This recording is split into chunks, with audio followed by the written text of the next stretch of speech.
Hello दोस्तों, welcome back to my channel once again. जो लोग पहली बार हैं मेरे चैनल को प्लीज़ आप लोग सब्सक्राइब कर दीजिएगा। इस वीडियो में मैं चर्चा करने वाला हूं अंबुजा सीमेंट्स लिमिटेड के बारे में। उम्मीद है आपको नाम यहां पर क्लियरली दिख रहा होगा।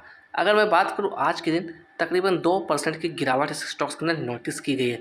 क्लोजिंग प्राइस की बात करें 589 रुपये 90 पैसे के आसपास इसकी हमें क्लोजिंग देखने को मिल रही है।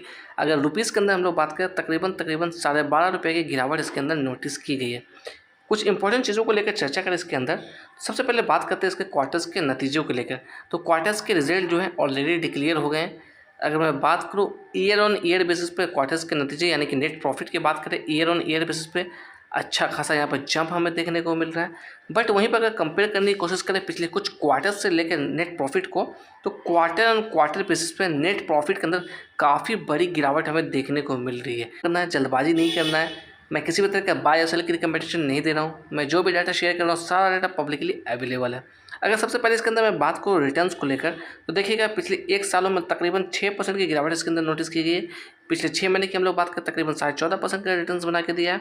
पिछले 5 साल से बात करें तकरीबन 164% का रिटर्न्स यहाँ पर देती हुई आ रही है कंपनी। अगर पिछले कुछ हफ्तों से हम लोग बात करें तकरीबन 4.5% की गिरावट नोटिस की गई है। अगर डिविडेंड को लेकर चर्चा कर लें इस स्टॉक्स के अंदर, तो देखिएगा लास्ट डिविडेंड इसने दिया था 13 जून 2025 को 2 रुपये प्रति शेयर के हिसाब से। उसके पहले हम लोग बात करें साल 2024 के अंदर दिया था 2 रुपये प्रति शेयर के हिसाब से। तो डिविडेंड आपको ये कंटिन्यू देती हुई आ रही ईयर ऑन ईयर बेसिस पे। अगर यहाँ पर बात करूँ वॉल्यूम के लेकर, तो तकरीबन 18 लाख की वॉल्यूम इसके अंदर कल के दिन नोटिस की गई थी। वहीं पर बात करें डेप्ट यानी कि कर्ज की बात करें, कंपनी के ऊपर तकरीबन 788 करोड़ का कर्ज है।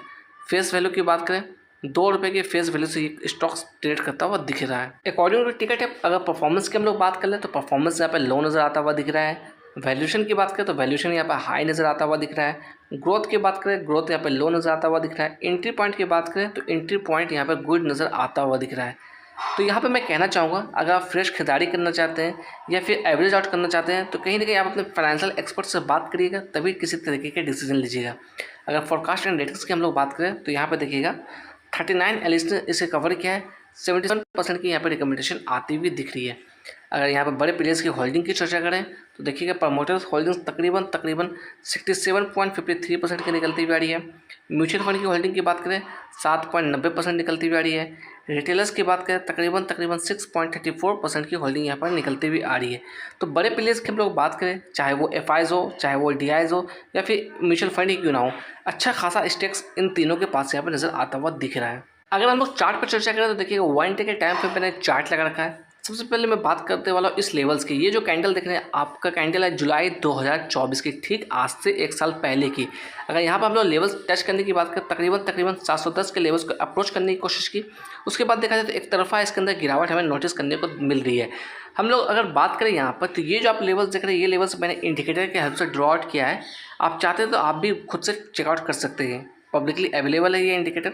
तो इसके हिसाब से अगर हम लोग बात करें यहाँ पर, तो देखिएगा क्या लेवल्स निकलती हुई आ रही है। तो ठीक अपने रिजेक्शन लेवल्स के आसपास से ही इसके अंदर रिजेक्शन हमें देखने को मिल रही है। अप साइड में रिजेक्शन लेवल्स की हम लोग बात करें तकरीबन 625 रुपये के आसपास आती हुई दिख रही है, जो कि हमारा पहला रेजिस्टेंस लेवल्स होना चाहिए। डाउन साइड में हम लोग सपोर्ट लेवल्स की बात करें तो ये जो लेवल्स दिख रहे हैं ये हमारे लिए एक अच्छा सपोर्ट होता हुआ दिख सकता है। इसकी लेवल्स की बात करें तकरीबन 570 रुपये के आसपास आता हुआ दिख रहा है। अगर इसके ब्रेक डाउन देता है तो कहीं ना कहीं आपको सिंपली अवेयर हो जाना।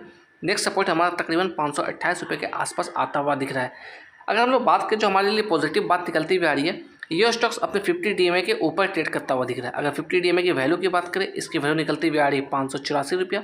साथ ही साथ बात कर ले हम लोग 200 डे मूविंग एवरेज की, तो इसकी वैल्यू निकलती हुई आ रही है 561 रुपया। तो ये दो लेवल जो है हमारे लिए बहुत ही क्रूशियल होने वाले हैं। अगर 584 के नीचे क्लोजिंग देती है तो कहीं ना कहीं थोड़ा सा आपको अवेयरनेस दिखाना है इस स्टॉक्स के अंदर। ओवरऑल अगर हम लोग बात करें इसके अंदर वॉल्यूम की, तो 18 लाख के आसपास के वॉल्यूम इसके अंदर नोटिस की गई है। वहीं पर डिलीवरी ऑफ परसेंटेज की बात करें तकरीबन 55% की डिलीवरी इसके अंदर उठाई गई है।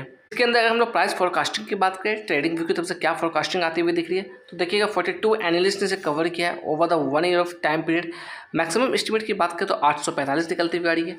मिनिमम एस्टिमेट की बात करें तो 380 रुपया निकलती हुई आ रही है। तो आपके सामने दोनों लेवल्स हैं, तो इस लेवल्स को देख के आपको जल्दबाजी नहीं करना है। अगर आप लोग अभी करंट प्राइस की बात करें तकरीबन 589 रुपया है, तो रिस्क और रिवार्ड दोनों आपके सामने है। तो ये सिर्फ और सिर्फ एक फोरकास्टिंग है, एक प्राइस प्रिडिक्शन है। ऐसा नहीं कि इस लेवल के पास जाएगा या फिर ऐसा नहीं कि इस लेवल्स को अप्रोच करने की कोशिश करेगा। तो आपको थोड़ा सोच समझ के काम करना है। क्वार्टर्स के नतीजे मैंने आपको बता दिए, क्वार्टर्स के नतीजे कमजोर आए हैं। अगर मैं कंपेयर करने की कोशिश करूँ क्वार्टर ऑन क्वार्टर बेसिस पे, तो थोड़ा सोच समझ के काम करिएगा, थोड़ा अवेयरनेस के साथ काम करिएगा। मैं किसी भी तरह का बाय और सेल की रिकमेंडेशन आपको यहाँ पर नहीं दे रहा हूँ।